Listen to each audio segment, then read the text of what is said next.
Tweeting to God by Rev. Dr. Dominic Emmanuel, Chapter 13, title God's Will versus Our Will. There seems to be often a dichotomy between what we do not like to do, but actually end up doing, and vice versa. As St. Paul puts it so succinctly, and I quote, "I do not understand what I do. For what I want to do, I do not do, but what I hate, I do." Quote closed. And the reason, he says, and I quote again, "As it is no longer I myself who do it, but it is sin living in me." Quote closed. From the letter of St. Paul to the Romans, chapter 7. Thus, we see that, like Paul and the saints and other people of goodwill, though we too want to do good and be good, we end up doing just the opposite. Call it sin or lack of awareness of God's presence, our hearts are often torn between doing God's will and our own. This pulling of our inner self in two directions is often in the area of morality, though it need not always be so. For instance, blurting out angry words is not immoral, but is that in accordance with God's will? God's will and our will, however, needn't be always at odds.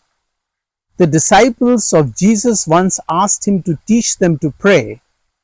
In response, Jesus said, and I quote, "When you pray, say, Our Father, who art in heaven, hallowed be thy name, thy kingdom come, thy will be done on earth as it is in heaven. Give us this day our daily bread, and forgive us our trespasses, as we forgive those who trespass against us, and lead us not into temptation, but deliver us from evil." Quote closed. While this prayer is simultaneously simple and profound, two important inspirations stand out. And I quote, "Thy will be done on earth as it is in heaven," quote closed, and, quote open, "lead us not into temptation, but deliver us from evil," quote closed.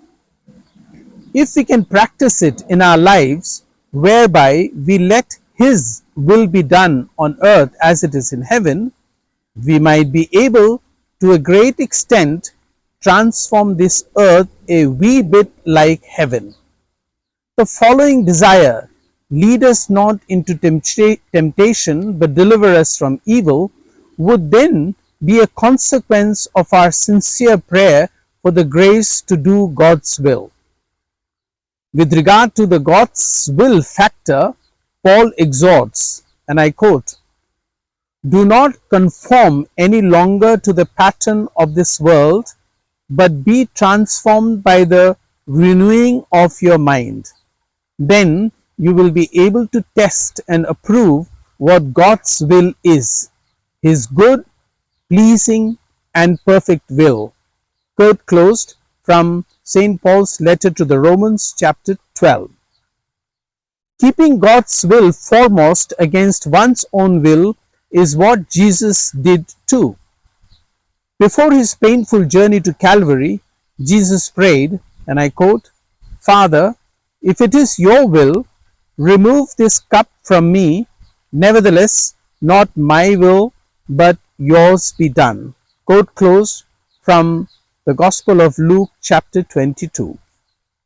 It is indeed inspiring to see how Islam too insists on submission to God's, His will, which is what Islam actually means.